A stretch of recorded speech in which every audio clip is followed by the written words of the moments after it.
ये लोग clean energy के नाम पे एक ईवी तो बेच देते हैं, पर लिथियम माइनिंग से कितना डिस्ट्रक्शन होता है ये हमें नहीं बताते। That the government has been able to discover lithium reserves in the country. Hidden beneath the shiny exteriors of an EV is a story of blood batteries. There's more than 15,000 human beings crammed into that pit, digging by hand. It's technically illegal for her to be here, but she risks her life every day to help feed her family. अभी तक तो हम सबको पता ही है कि कश्मीर में lithium मिला, but I am provoking you to ask one question and that is Kashmir के रीस डिस्ट्रिक्ट में रहने वाले लोगों पर ये कैसा इंपैक्ट गिराएगा। शुरू करने से पहले अगर आपको मेरा रिसर्च पसंद आता है तो फॉलो करने मत भूलना। कल तक हम कोल को ब्लैक गोल्ड कहते थे और आज लिथियम को हम व्हाइट गोल्ड कहने लगे हैं। जियोलॉजिकल सर्वे ऑफ इंडिया को 12 फरवरी पे सलाल हैमाना एरिया में 5.9 मिलियन टन जितना व्हाइट गोल्ड मिला है। आज लिथियम आयन बैटरीज की डिमांड इतनी है कि 1 टन लिथियम $75,000 में बिक रहा है। भारत का भी एक टारगेट है, हमें 30% प्राइवेट व्हीकल्स और 80% टू व्हीलर्स को इलेक्ट्रिक बनाना है। तो लिथियम मिलने के फायदे तो बहुत है, पर लिथियम माइनिंग के ऐसे डार्क सीक्रेट्स जो मुझे आपके साथ डिस्कस करना जरूरी लगता है। To begin with, lithium open pit mining के थ्रू निकाला जाता है, मतलब एक बड़ा खड्डा खोदेंगे और उससे मटेरियल निकालेंगे।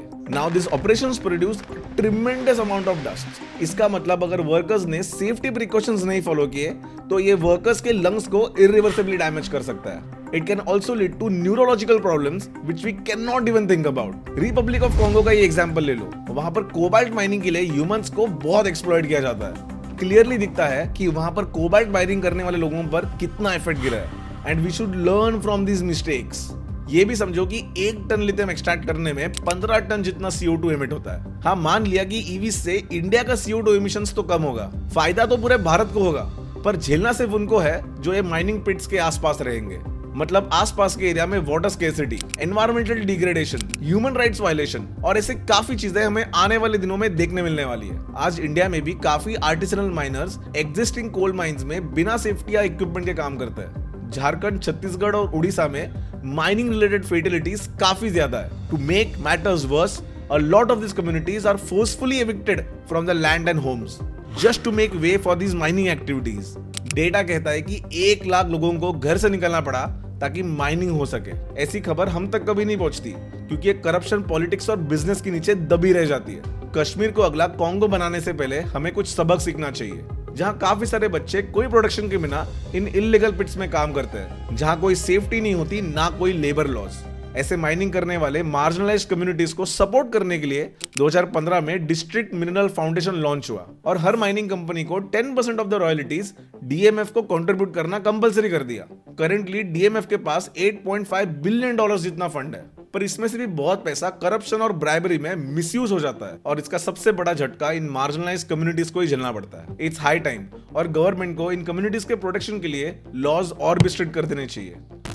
Now let's understand the geographical importance of this area, जहां पर ये माइनिंग शुरू होने वाली है। सलाल हैमाना एरिया में मिले हुए लिथियम रिजर्व्स एक सिस्मिकली एक्टिव एरिया में है। ये काफी सेंसिटिव एरिया है, मतलब ऐसा एरिया जहां पर अर्थक्वेक्स की पॉसिबिलिटी ज्यादा है। तो यह है इंडिया का सिस्मिक जोन मैप और इसके जोन 4 में आता है सलाल हैमाना एरिया। इंडिया में टोटल 4 सिस्मिक जोन्स है। जोन 2 मतलब लोएस्ट पॉसिबिलिटी ऑफ अर्थक्वेक और जोन 5 मतलब highest possibility of earthquake. Scientist तो ये भी प्रेडिक्ट कर रहे हैं कि रिचर स्केल पे 8 पॉइंट जितना बड़ा अर्थक्वेक यहाँ पर आ सकता है। इसलिए माइनिंग शुरू करने से पहले काफी रिसर्च और डेवलपमेंट अभी बाकी है। हाँ, इनके लिए कुछ सोल्यूशंस भी है। We as youth of India क्या कर सकते हैं? नंबर 1, ग्रास रूट ऑर्गेनाइजेशंस को सपोर्ट करो। मैंने ऐसे 3 ऑर्गेनाइजेशंस आइडेंटिफाई किए हैं जो माइनर्स और उनके कम्युनिटीज को सपोर्ट करते हैं। Centre for Science and Environment, Mines, Minerals and People and Samata. We can volunteer a time to these organisations and spread the word. कम से कम हम इनके काम को तो सपोर्ट कर ही सकते हैं। Number 2, choose ethical products. काफी माइनिंग कंपनीज करप्शन के थ्रू इन कम्युनिटीज को एक्सप्लॉइट करने में शामिल है। We need to find them and highlight these activities to the public. हाँ, मुश्किल है, बहुत मुश्किल है, पर आज ट्विटर और सोशल मीडिया में इतनी पावर है कि बड़े से बड़े कंपनी को गिरा सकती है। मैंने डिस्क्रिप्शन में एक डॉक्यूमेंट अटैच किया है जहां आपको सारे लिंक्स मिल जाएंगे। Please have a look. अगर आपको मेरा रिसर्च पसंद आता है तो फॉलो करने मत भूलना। This will motivate me to make more such videos. शुक्रिया।